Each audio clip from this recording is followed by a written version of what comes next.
La dinde était parfaite. Une peau dorée et croustillante, le jus s'écoulant clair lorsque j'ai testé la cuisse. J'étais debout depuis 5 heures du matin à la saumurer, l'assaisonner et l'arroser. Mes mains sentaient la sauge et le beurre.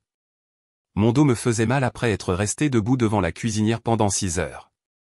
Je dressais le dernier plat d'accompagnement lorsque ma mère est entrée dans sa cuisine, a examiné le festin que j'avais créé et a dit « N'oublie pas, Lucas, tu n'es qu'un invité ici. » Mon père a ri depuis la salle à manger.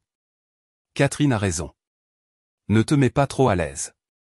J'ai souri, posé la cuillère de service, retiré mon tablier et suis sorti par la porte d'entrée sans dire un mot. Ce qui s'est passé ensuite a poussé ma mère à se présenter à mon appartement 3 semaines plus tard, en larmes sur mon paillasson.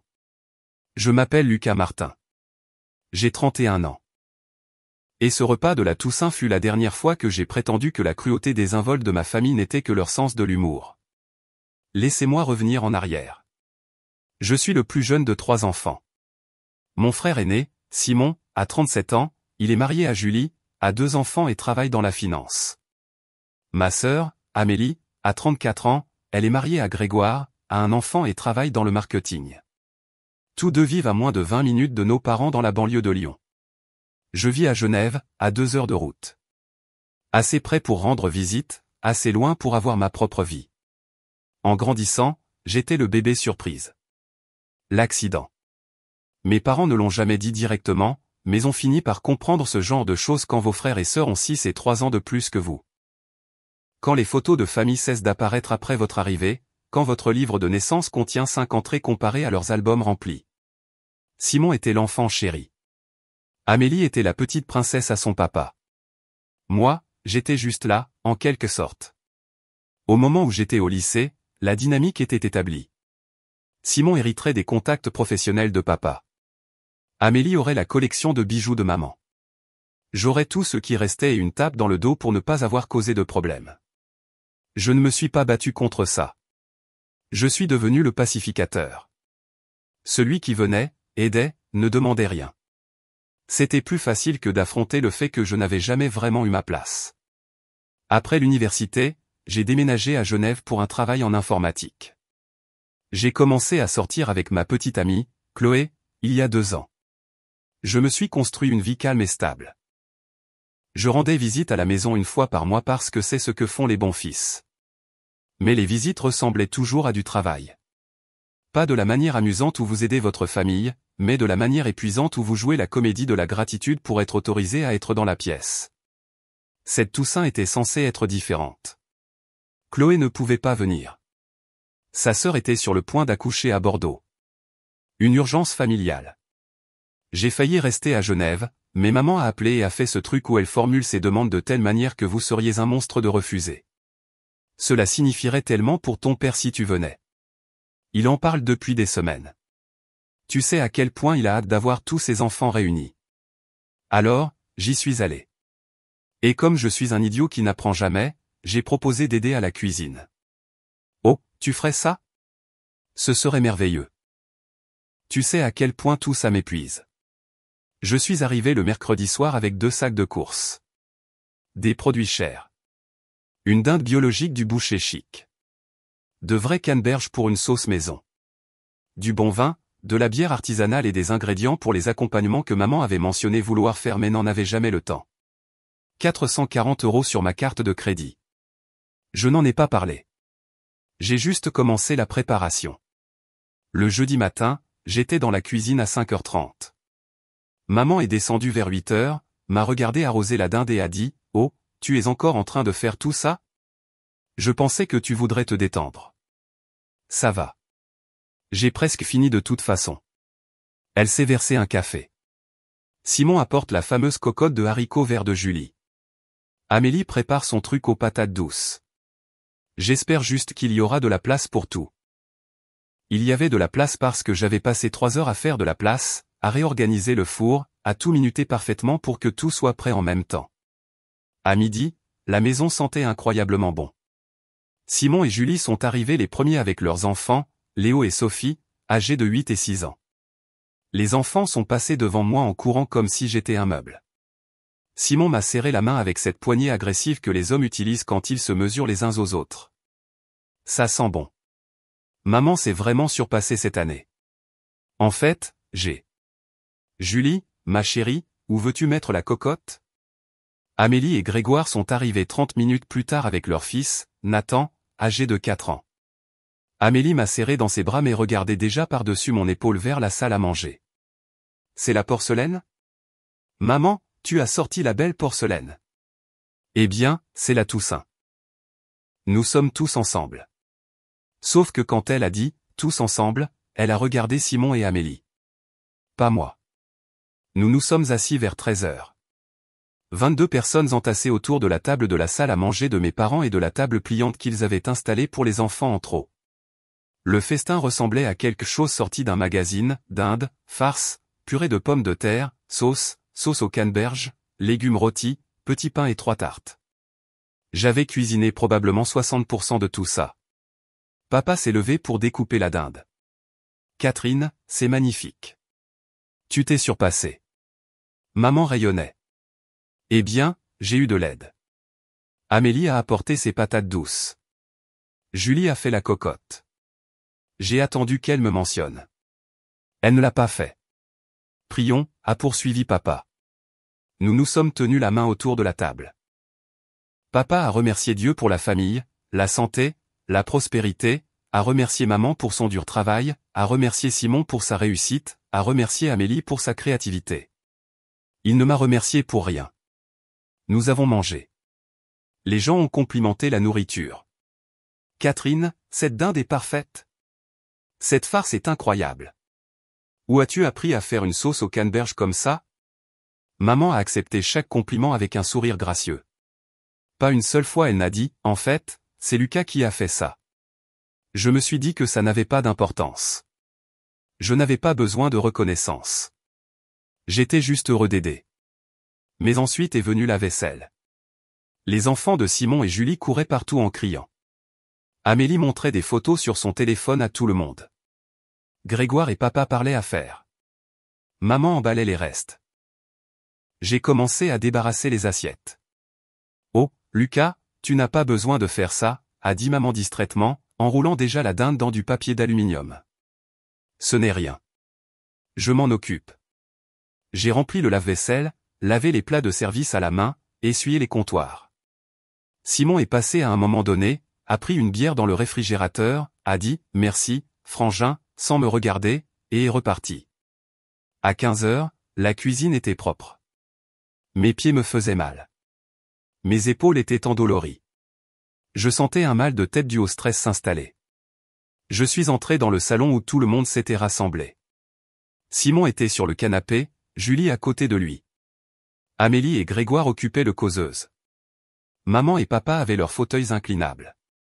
Les enfants étaient par terre avec des tablettes. Toutes les places étaient prises. Je suis resté dans l'embrasure de la porte pendant 1 minute. Personne n'a levé les yeux. Personne n'a fait de place. Personne n'a dit « Hé, Lucas, assieds-toi ici ». J'ai pris une chaise pliante dans le placard et je l'ai installée près du coin. Je me suis assis, j'ai sorti mon téléphone parce que je n'avais rien d'autre à faire. 20 minutes plus tard, papa a demandé « Simon, tu veux m'aider à déplacer cette bibliothèque dans le garage ?» Je voulais la réorganiser depuis un moment. Simon s'est levé. Grégoire aussi. Je vais aider. Ils sont passés devant moi sans me demander si je voulais venir. Je suis resté assis là, à regarder un match de football qui ne m'intéressait pas, entouré d'une famille qui avait apparemment oublié mon existence. Vers 17h, les gens ont commencé à remballer. Maman distribuait des boîtes de restes. Des grandes pour Simon et Amélie. Une petite pour moi avec un peu de dinde et un petit pain. C'est tout ce qu'il nous reste, a-t-elle dit en s'excusant. Je l'avais vu emballer au moins 3 grands récipients de nourriture avant de me donner les miettes. Ce n'est pas grave, ai-je dit. Julie mettait les manteaux des enfants. Catherine, merci beaucoup de nous avoir reçus. Tu rends toujours ces moments si spéciaux. Oh, c'est tout le plaisir pour moi. La famille, c'est tout. J'étais en train de mettre ma veste quand maman a demandé, tu pars déjà? Je pensais que tu resterais pour la tarte. Je devrais rentrer. La route est longue. Eh bien, d'accord. Conduis prudemment. C'est tout. Pas de câlin. Pas de merci pour la nourriture, la cuisine, le nettoyage, les 440 € que j'avais dépensés. Juste, conduis prudemment. J'étais presque à la porte quand j'ai entendu sa voix depuis la cuisine. Elle parlait à Amélie. Je n'avais pas réalisé que j'étais encore à portée de voix. J'aimerais juste qu'il se détende quand il vient. Toujours si empressé d'aider, comme s'il essayait de prouver quelque chose. Ça met tout le monde mal à l'aise. La voix d'Amélie, plus basse. Peut-être qu'il essaie juste d'être utile. Eh bien, il doit se rappeler qu'il n'est qu'un invité ici. C'est la maison de Simon et la tienne plus que la sienne. Vous deux êtes ceux qui sont restés proches, qui ont fait de nous des grands-parents. Lucas a choisi de déménager. Il ne peut pas simplement débarquer et agir comme s'il avait sa place de la même manière. Seulement un invité ici. Je suis resté dans ce couloir, la main sur la poignée de porte, ces mots résonnant dans mes oreilles. J'avais cuisiné leur repas, acheté leurs provisions, nettoyé leur cuisine, et j'étais un invité. Je suis retourné dans la cuisine. Maman et Amélie ont toutes deux levé les yeux, surprises. « Tu as oublié quelque chose ?» a demandé maman. J'ai dénoué mon tablier, celui que j'avais porté toute la journée, celui qui était couvert de farine et de taches de canneberge et qui était la preuve de mon labeur. Je l'ai plié soigneusement, je l'ai posé sur le comptoir. « Tu as raison, maman. Je ne suis qu'un invité. » Son visage a eu cette expression où la confusion et la défensive se battaient pour la domination. « Lucas, je ne voulais pas dire. »« Non, tu le voulais. Tu le pensais. Et tu as raison. Ce n'est pas ma maison. Je n'ai pas ma place ici comme Simon et Amélie. Je suis juste un gamin qui se pointe de temps en temps et qui en fait trop. » Papa est apparu dans l'embrasure de la porte. « Que se passe-t-il ? » ?»« Rien, ai-je dit calmement. Je pars. Merci de m'avoir reçu. » Je me suis dirigé vers la porte d'entrée. Maman a suivi, troublée. « Lucas, tu réagis de manière excessive. » Je ne faisais que parler. « Tu étais juste honnête, ai-je interrompu, ce que j'apprécie. C'est clarifiant. » Simon est sorti du garage. « C'est quoi ce drame ? » ?»« Pas de drame, ai-je dit. Je m'en vais, c'est tout. » « Tu es bizarre, mec. » J'ai regardé mon frère, la réunion de famille derrière lui pour laquelle j'avais cuisiné, nettoyé, dépensé de l'argent que je n'avais pas vraiment les moyens de dépenser. Les gens qui m'avaient laissé m'asseoir seul dans un coin pendant qu'ils prenaient toute la place. Ouais, ai-je convenu. Je suis bizarre. C'est ma faute. Je suis monté dans ma voiture et je suis parti. Dans le rétroviseur, je pouvais les voir tous debout sur le porche, confus quant à la raison de ma colère. Parce que pour eux, ils n'avaient rien fait de mal. Ils avaient juste dit la vérité, et je l'avais enfin entendu. Le trajet de retour vers Genève a duré 2 heures de silence. Pas de musique, pas de podcast, juste moi, l'autoroute et le son de ma propre respiration. Je n'arrêtais pas de le rejouer. Tu n'es qu'un invité ici. Même pas dit en face. Dit à Amélie dans la cuisine comme un commérage, comme si j'étais une connaissance qui avait abusé de son hospitalité, pas son fils. Je suis rentré vers 20 heures. Mon appartement était sombre, calme, exactement comme je l'avais laissé. Chloé était encore à Bordeaux. Elle ne serait pas de retour avant lundi. Je me suis assis sur mon canapé avec ma veste et j'ai fixé le mur pendant 20 minutes. Puis mon téléphone a vibré. Maman, Lucas, je pense qu'il y a eu un malentendu. Appelle-moi quand tu seras bien rentré. J'ai regardé le message. Un malentendu. Comme si j'avais mal entendu. Comme si ces mots n'avaient pas été clairs comme de l'eau de roche. Je n'ai pas répondu. 10 minutes plus tard, un autre message. Amélie, maman est contrariée. Elle ne le pensait pas comme ça sonnait. Tu sais comment elle est. Je savais exactement comment elle était. Puis Simon. Simon, mec, c'était quoi ça? Tu es juste parti. J'ai éteint mon téléphone et je suis allé me coucher. Le lendemain matin, le Black Friday, je me suis réveillé avec 17 appels manqués et 23 messages textes. La plupart venaient de maman. Des variations de « s'il te plaît, appelle-moi ». Je suis inquiète. C'est stupide. Tu dramatises. Un de papa, ta mère est très contrariée. Quelle que soit la raison, tu dois arranger ça. Je devais arranger ça. Bien sûr. J'ai fait du café, je me suis assis à ma table de cuisine et j'ai fait quelque chose que je n'avais jamais fait auparavant. J'ai ouvert mon application bancaire et j'ai additionné ce que j'avais dépensé pour ma famille au cours de l'année écoulée. Course de la Toussaint, 440 €. Dîner d'anniversaire de maman en mars, 170 €. Cadeau de la fête des pères pour papa, le whisky cher qu'il avait mentionné vouloir, 200 €. Cadeau d'anniversaire pour la fille de Simon en août, 70 €. Cadeau de Noël pour le fils d'Amélie l'année dernière, 85 €. Diverses fois où j'ai payé le dîner quand nous sommes sortis, environ 560 € sur l'année. Essence pour les visites mensuelles, environ 140 € par mois x 12. Total, 4170 €. J'ai regardé ce chiffre. 4170 € pour être un invité dans ma propre famille. Mon téléphone a sonné. Maman encore. Je l'ai laissé aller sur la messagerie vocale. Lucas, ça devient ridicule. Je suis désolé si j'ai blessé tes sentiments, mais tu fais une montagne de tout ça. Rappelle-moi pour qu'on puisse parler comme des adultes. Comme des adultes. Parce que j'étais l'enfant qui faisait un caprice, pas l'homme adulte qui venait de réaliser qu'il avait acheté sa place dans une famille qui le considérait toujours comme optionnel. Chloé a appelé vers midi. Salut, comment s'est passée la Toussaint? Je lui ai tout raconté, la cuisine, le nettoyage, le commentaire sur l'invité, mon départ. Elle est restée silencieuse un long moment. Lucas, je vais dire quelque chose et j'ai besoin que tu m'écoutes. D'accord. Je t'observe avec ta famille depuis 2 ans. Chaque visite, tu rentres épuisé. Chaque fête, tu dépenses de l'argent que tu n'as pas. Chaque fois qu'ils ont besoin de quelque chose, tu laisses tout tomber. Et jamais, pas une seule fois, ils ne t'ont traité comme si tu comptais pour eux. Ce n'est pas, si, ça l'est. Je l'ai vu.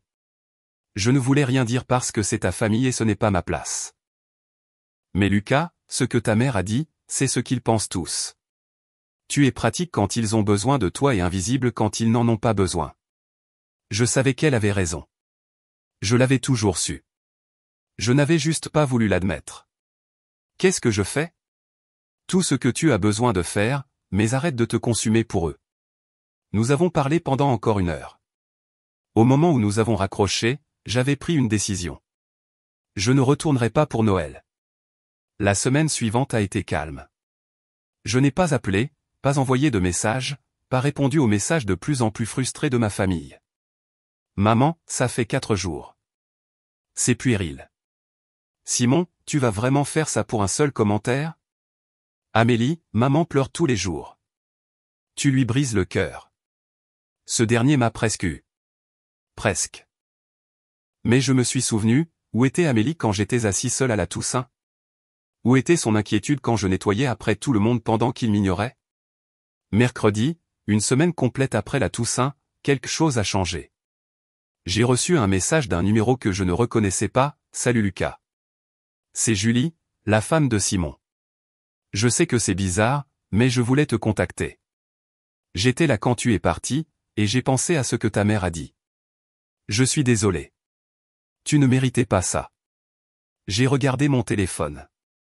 Julie m'avait à peine parlé pendant les 6 ans où elle avait été mariée à Simon. J'ai répondu, merci. J'apprécie. 3 points sont apparus. Puis, Simon ne sait pas que je t'envoie un message. Il pense que tu dramatises, mais j'ai vu comment ta famille te traite. Ils te tiennent pour acquis. Je serais parti aussi. Quelque chose s'est détendu dans ma poitrine. Une validation d'une source inattendue. Pourquoi tu me dis ça? Parce que j'ai grandi dans une famille comme la tienne. J'étais la plus jeune, celle qui devait mériter sa place à table. Je sais ce que ça fait. Et je suis désolé de n'avoir jamais rien dit avant. Nous nous sommes écrits pendant 20 minutes. Elle m'a dit qu'elle avait essayé d'en parler à Simon, mais il l'avait fait taire. Il avait dit que j'étais trop sensible, que maman ne pensait rien de mal en disant ça. Il ne le voit pas parce qu'il ne l'a jamais vécu, a écrit Julie. Il a toujours été le favori. Ce soir-là, maman a appelé. Pour une fois, j'ai répondu. Enfin, a-t-elle dit. J'essaie de te joindre depuis 1 semaine. Je sais, Lucas. Ça a assez duré. Je pense qu'on doit parler de la Toussaint. D'accord, parlons.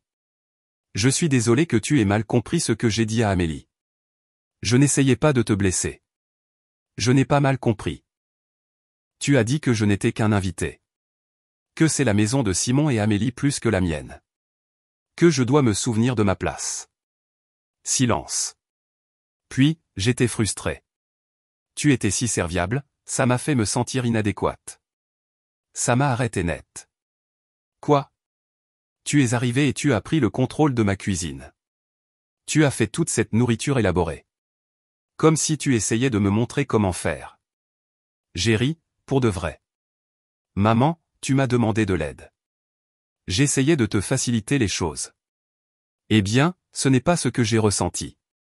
J'ai eu l'impression que tu jugeais ma façon de faire habituelle. J'ai passé 6 heures à cuisiner et à nettoyer et tu es en colère parce que je l'ai trop bien fait? Je ne suis pas en colère. Je dis juste que tu as rendu les choses gênantes. Tout le monde s'est senti mal à l'aise. Non, tout le monde se sentait bien. Ils ont mangé la nourriture, t'ont complimenté pour ça et m'ont complètement ignoré. La seule personne qui était mal à l'aise, c'était moi. Ce n'est pas juste. Ah non? Est-ce que tu m'as remercié une seule fois? Est-ce que tu as dit à quelqu'un que j'avais cuisiné? Est-ce que tu m'as gardé une place dans le salon? Tu fais toujours ça, dit-elle, la voix montant. Tu comptes les points. Tu ramènes tout à ce que tu as fait pour nous. J'ai dépensé plus de 4 000 € pour cette famille cette année, maman. Je ne compte pas les points. Je remarque enfin les règles du jeu, 4 000 €? C'est ridicule. J'ai les reçus. Elle est restée silencieuse. Puis, personne ne t'a demandé de dépenser cet argent. Et voilà. La vérité autour de laquelle elle tournait. Tu as raison, ai-je dit. Personne n'a demandé. J'ai juste continué à donner, en espérant qu'un jour vous me verriez comme plus qu'un invité. Mais vous ne le ferez pas. Alors j'arrête. Tu arrêtes quoi? D'essayer. De rendre visite. De prétendre que nous sommes proches alors que ce n'est pas le cas. Lucas, tu dramatises. Peut-être, mais je suis aussi honnête. Pour la première fois en 31 ans, j'ai raccroché. Mes mains tremblaient. Je ne lui avais jamais tenu tête comme ça. Jamais résisté. Jamais cessé de m'excuser d'exister. C'était terrifiant et libérateur à la fois. 2 jours plus tard, papa a appelé. Ta mère est très blessée, a-t-il dit sans préambule. Je sais. Tu ne peux pas juste couper les ponts avec ta famille pour un malentendu. Ce n'était pas un malentendu, papa. Elle pensait ce qu'elle disait. Elle se défoulait sur Amélie. Les gens disent des choses qu'ils ne pensent pas quand ils sont frustrés. Elle l'a dit parce que c'est ce qu'elle pense. Ce que vous pensez tous. Que je ne fais pas vraiment partie de cette famille comme Simon et Amélie. Ce n'est pas vrai. C'est quand mon anniversaire, papa? Silence. Le 7 août, ai-je dit. Tu n'as pas appelé. Pas envoyé de message. Tu ne l'as pas souligné. L'anniversaire de Simon? Vous l'avez emmené dîner. L'anniversaire d'Amélie? Maman lui a organisé une fête. Le mien? Rien. Nous sommes occupés, Lucas. Nous ne pouvons pas nous souvenir de chaque. Ce n'est pas grave. Je ne suis pas en colère. J'en ai juste marre de prétendre que ça ne fait pas mal. Alors, quoi? Tu vas nous punir en disparaissant? Je ne punis personne. J'arrête, c'est tout. J'arrête les visites, l'argent, l'effort. Tu as dit que je suis un invité. Les invités finissent par partir. Tu es égoïste. Ce mot, celui qu'il n'avait jamais dit mais toujours sous-entendu. Peut-être, mais je suis aussi intelligent. Pour la première fois de ma vie, j'ai raccroché avant qu'ils ne puissent répondre. Cette nuit-là, j'ai bloqué leur numéro. Pas de façon permanente, juste pour l'instant, juste pour pouvoir respirer. Chloé est revenue lundi, elle m'a trouvé sur le canapé à ne rien regarder. C'est si grave que ça? A-t-elle demandé. Je leur ai dit que c'était fini. Comment te sens-tu? Terrifié, soulagé, coupable, libre. Tout ça à la fois. Elle s'est assise à côté de moi. Tu as fait ce qu'il fallait. Alors pourquoi est-ce que ça semble si mal? Parce que tu es une bonne personne, et les bonnes personnes se sentent coupables même lorsqu'elles se protègent. Nous sommes restés en silence. Puis elle a dit, « Qu'est-ce que tu fais pour Noël ?»« Je ne sais pas. Je ne vais pas là-bas. Viens chez mes parents. Tu es invité. Tu le es depuis la Toussaint. Je ne voulais juste pas te mettre la pression. » La famille de Chloé était tout ce que la mienne n'était pas, chaleureuse, bruyante, sincèrement heureuse de se voir. La première fois que je les ai rencontrés, son père m'avait serré dans ses bras et m'avait posé des questions sur mon travail avec un réel intérêt. Sa mère s'était assurée que je me sente inclus dans chaque conversation. « Tu es sûr qu'ils veulent de moi là-bas ?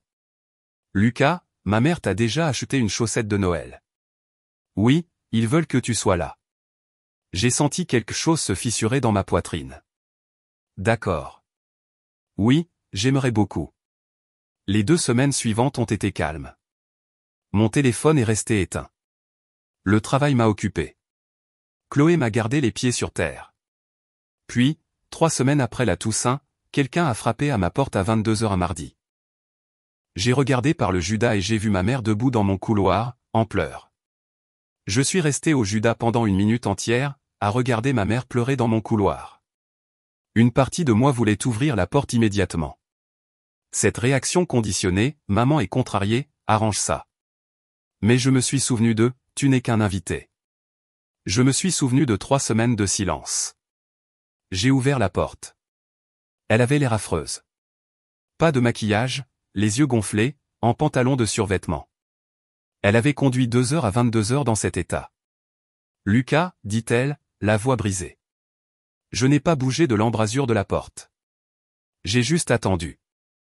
On peut parler, s'il te plaît ? Je me suis écarté. Elle est entrée, regardant autour d'elle comme si elle n'avait jamais vu mon appartement. Elle ne l'avait jamais vu. En 2 ans de vie ici, elle n'était jamais venue. Elle s'est assise sur mon canapé.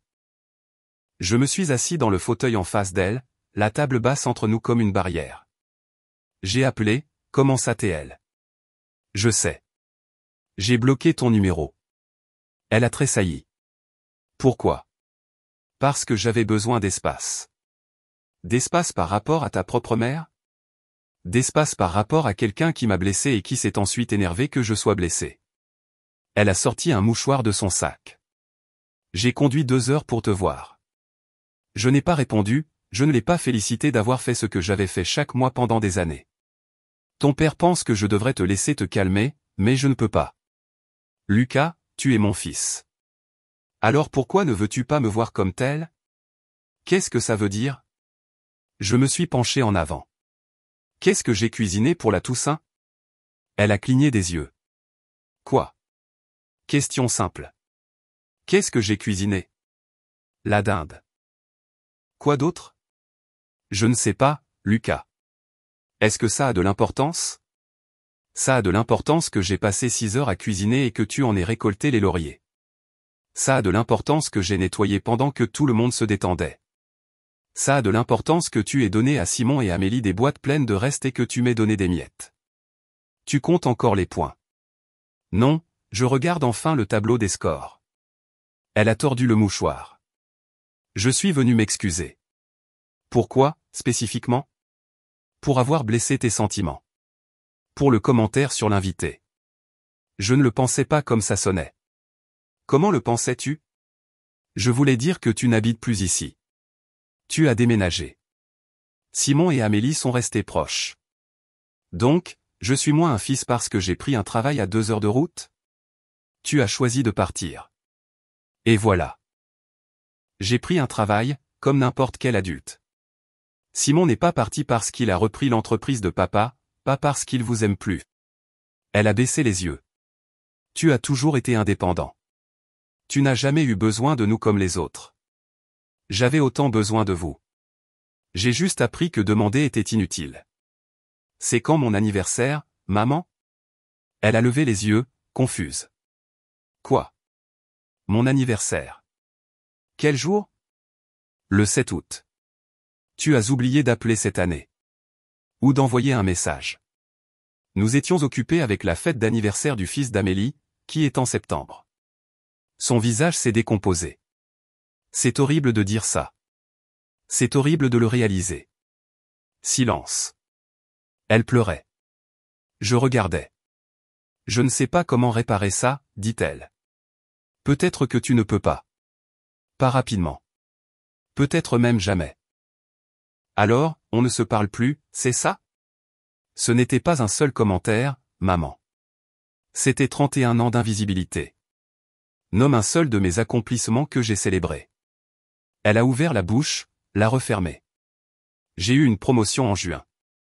Responsable informatique principal, une augmentation de 18 500 €. Tu as dit c'est bien et tu as parlé de la voiture de Simon pendant 20 minutes. Je ne me souviens pas de ça. Je sais. C'est ça le problème. Elle s'est levée brusquement. Je suis venu m'excuser et tu ne fais que me punir. Je me protège. De ta propre mère? De la personne qui me fait sentir sans valeur. Elle a attrapé son sac. Tu viens pour Noël? Non. La famille va demander. Dis-leur ce qui est le plus simple. Elle s'est retournée à la porte. Ça me tue, Lucas. Ça me tue depuis des années. Tu ne le remarques que maintenant. Elle est partie. Chloé est sortie de la chambre. Comment te sens-tu? Vide, mais pas dans le mauvais sens du terme. Le lendemain matin, Amélie a envoyé un message. Amélie, maman m'a raconté pour hier soir. Tu as été trop dure. Moi, tu n'étais pas là. Amélie, elle a le cœur brisé. Moi, je souffre depuis des années. Personne n'a remarqué. Amélie, tu es égoïste. Tu déchires la famille. Moi, la famille était déjà brisée. J'ai arrêté de faire semblant. Simon a appelé ce soir-là. Tu as fait pleurer maman. Elle t'a raconté sa version. Tu veux entendre la mienne?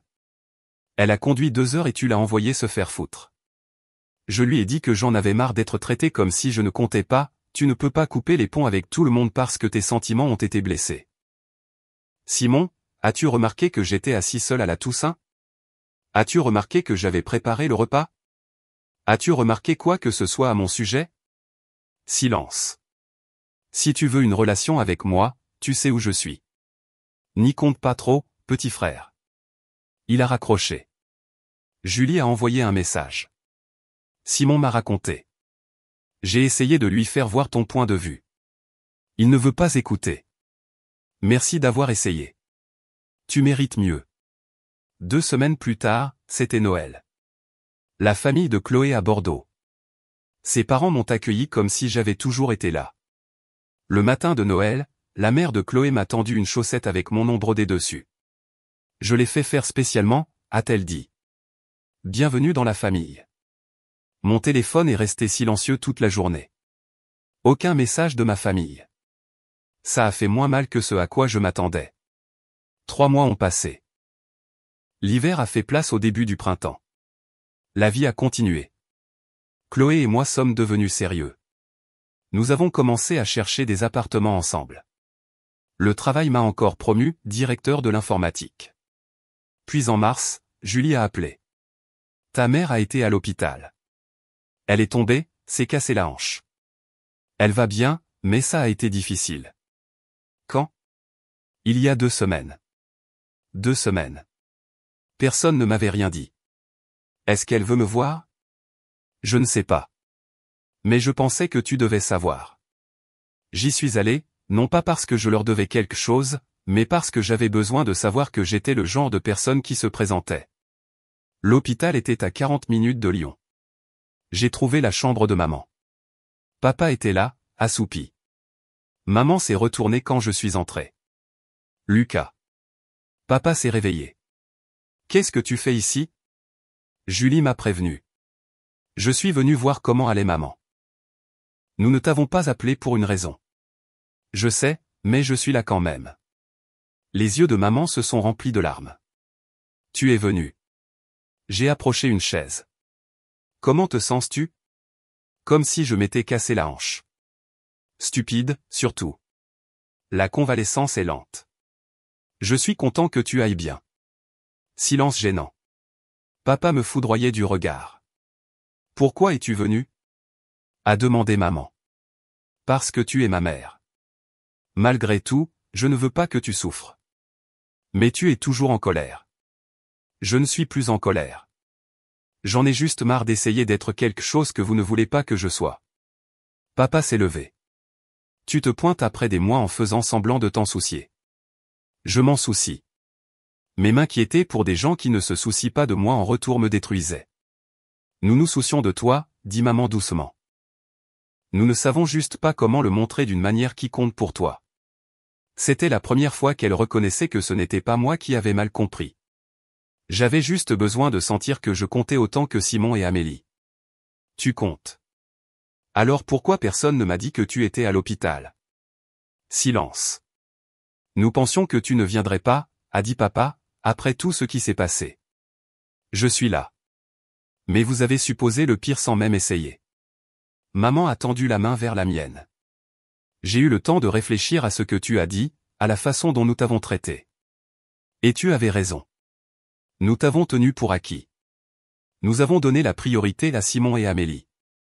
Nous t'avons fait sentir comme un invité. L'entendre l'admettre a finalement fait céder quelque chose en moi. Je ne sais pas si nous pouvons réparer ça, a-t-elle poursuivi. Mais je veux que tu saches que je le vois maintenant. Je ne sais pas ce qui va se passer ensuite, ai-je dit. Mais j'apprécie que tu dises ça. Nous avons parlé pendant 1 heure. De choses superficielles. Sa convalescence, mon travail, Chloé. Quand je suis parti, maman m'a serré la main. Reviendras-tu? Peut-être. Si tu veux que je vienne. Je le veux. Sur le parking, papa m'a rattrapé. Je ne sais pas comment admettre que j'avais tort. Mais ta mère a raison. On a merdé. Oui, vous avez merdé. On peut essayer de nouveau. Je ne veux pas repartir de zéro. Ça efface ce qui s'est passé. Mais peut-être qu'on peut commencer différemment. Avec honnêteté. Il a hoché la tête. Je peux essayer ça. Je suis rentré en voiture avec des sentiments compliqués. Ni heureux, ni triste, juste réaliste. Chloé attendait. C'était comment? Honnête. Pour la première fois. Mon téléphone a vibré. Amélie, papa m'a dit que tu étais venue. Merci. J'ai répondu, c'est ma mère. Malgré tout. Amélie, je suis désolé de ne pas l'avoir vue. Tu avais raison. Ce n'était pas une réconciliation, mais c'était une reconnaissance. Au cours des mois suivants, les choses ont changé slowly. Maman appelait chaque semaine. Papa envoyait des messages. Simon ne m'a toujours pas contacté. J'ai fait la paix avec ça. Je suis retourné en juin pour l'anniversaire de papa. J'ai amené Chloé. L'ambiance dans la maison était différente. Je ne jouais plus un rôle. J'étais juste là. Présent. Au dîner, papa a fait une pause. Lucas, tu veux découper? Une petite chose, mais ça ressemblait à une reconnaissance. J'ai découpé. Maman a dit, Lucas a aidé avec les légumes. Elle m'a donné du crédit. Enfin. Après le dîner, en parlant avec mes parents, maman a demandé, quand est-ce qu'on pourra voir ton appartement? Vous voulez venir? Si tu nous acceptes. J'ai regardé Chloé. Elle a hoché la tête. Oui, ce serait d'accord. Ce n'était pas parfait. La blessure n'a pas disparu. La confiance ne s'est pas reconstruite du jour au lendemain. Mais c'était différent. Honnête. Réel. En rentrant, Chloé a demandé, ça va? Ouais, je crois que oui. Ils essaient. C'est vrai. Pas assez pour effacer ce qui s'est passé, mais c'est quelque chose. Est-ce que c'est assez pour toi? J'ai pensé aux années d'invisibilité. Au moment où je suis parti. Au mois de distance. À la lente reconstruction. C'est assez pour l'instant. Peut-être que c'est tout ce dont j'ai besoin. Elle a pris ma main. La famille, ce n'est pas une question de sang ou d'obligation. C'est une question d'effort, de respect et de reconnaissance. Ma famille biologique était en train d'apprendre. La famille de Chloé le faisait déjà. J'avais les deux maintenant. Et cela me semblait suffisant. Pas parfait, pas guéri, juste suffisant. Et parfois, être suffisant, c'est exactement ce dont on a besoin.